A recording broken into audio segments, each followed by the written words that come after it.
The field is set for the first green flag for the Seekonk Grand Prix. Bandolero Outlaws, Samantha Dell and Brendan LaBelle ready to have at it off of turn number 4. Mario looks the field over. Green flag unfurls. We're underway as they swarm down the front stretch down into turn number 1. Bowden doesn't get quite the start, stuck in that middle lane as LaBelle stays high. He's fighting for that 5th position to the outside of Reese Bogue. Moves up a little, car around, that's Joey LeMay. At the top of the field, 15 laps the distance for the Seekonk Grand Prix. Bandolero Outlaws. Mario once again waves the green flag. We're back underway. And as they head down into turn number 1, LaBelle gets a good run down the back front stretch. But here comes Evans down low, side by side for the number 2 spot.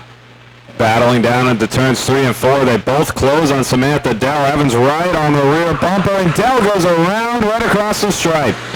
Dell as the bell brings them down at a slow pace down into turns 3 and 4. The start box off the corner is what they're looking for.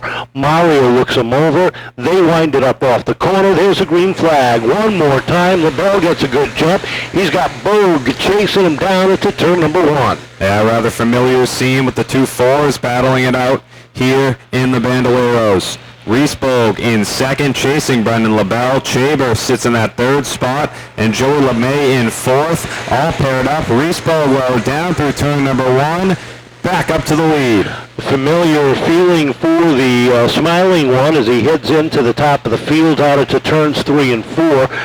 LaBelle trying to wind that car back up to speed, but just can't match that black and green number 4. Plenty to hold off the 00 of Chaber at this time. Look at the 7 of Giovanni Ruggiero. Down to the inside of Steve Bowden. That's the battle for 5th. Down into 3 and 4. Trouble. One car sideways. They bounce off each other. That's the 22 of Newcomb and the 5 of Keller as they make contact down the front stretch. But Ruggiero on a tear. Remember, he started scratch on the field. He's already up inside the top 4 as he slides by the 8 of LeMay, and we've got a battle for 2nd. Battle for 2nd. It's the 00 of Chaber down to the inside of Brendan LaBelle, and they're side by side off turn number 2. Battling through 3 as well. LaBelle with a slight edge on the outside, but Chaber's going to power off turn number 4, pull it even across the stripe as they race into 1. Down to the first corner, and Bogue puts Dardinsky -1 to the leaders as they head down the back straightaway into 3 and 4. She's sitting right there in the groove, and they squeeze on by the rookie as she tries to get the bearings on her first laps. Up front, the 4 of Bogue is broken away by almost a full straightaway. Chaber sits 2nd.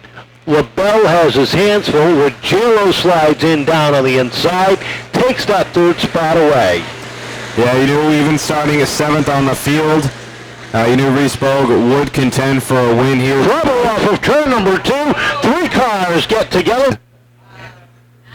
To a green flag. 8 laps to go. Off turn number 4, it's Reese Bogue taking the green flag with Chaber to his outside. Chaber falls to the middle. Ruggiero with a great run down in the bottom.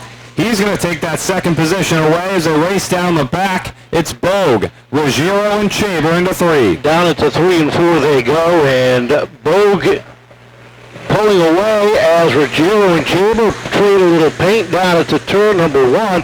Chaber taking that 2nd spot. And how about Steve Bowden sitting there in 4th? One of the best runs I can remember seeing this youngster have, sitting right on the tail of Ruggiero with 5 laps to go. Bowden talked to me before today's feature event saying this is the happiest he's been with the car in a long time. Was confident going into tonight's race, and he's shown it with that 4th place run right now. Isaiah Newcomb down to the inside of Joey LeMay, taking that 5th position away from him. LeMay dropping out of the top 5. While they battle for position, they all watch the Tipping Pet Rock Lodge. Number 4 pull away from the rest of the field. 3 laps to go, and he's got a commanding advantage over the rest of the field. Down through 1 and 2 they go, still single file. Giovanni Ruggiero looking to close in on the rear bumper of the 00 of Chaber. That battle for 2nd, battle for 4th heating up a bit with Newcomb on the rear bumper of Bowden off turn number 4 as Reese Bogue pulling away, takes the 2 laps to go signal. Down at the 3 and 4, and as he comes off the corner, the Ivory Silk unfurling up in the air for the number 4 machine. Reese Bogue a lap away from kicking off his championship defense in grand style as he leads the charge down into turns 3 and 4. Checkered flag waving high in the air as he comes off the corner. And how about smiling Reese Bogue finding himself the initial Seekonk Grand Prix Bandolero Outlaw winner in 2020. Yeah, thank you. A lot of time in the shop and a lot of time put into it to be this good so early in the season. And a lot of it was just learning last year too. So I learned a lot from last year and I carried it over into this year.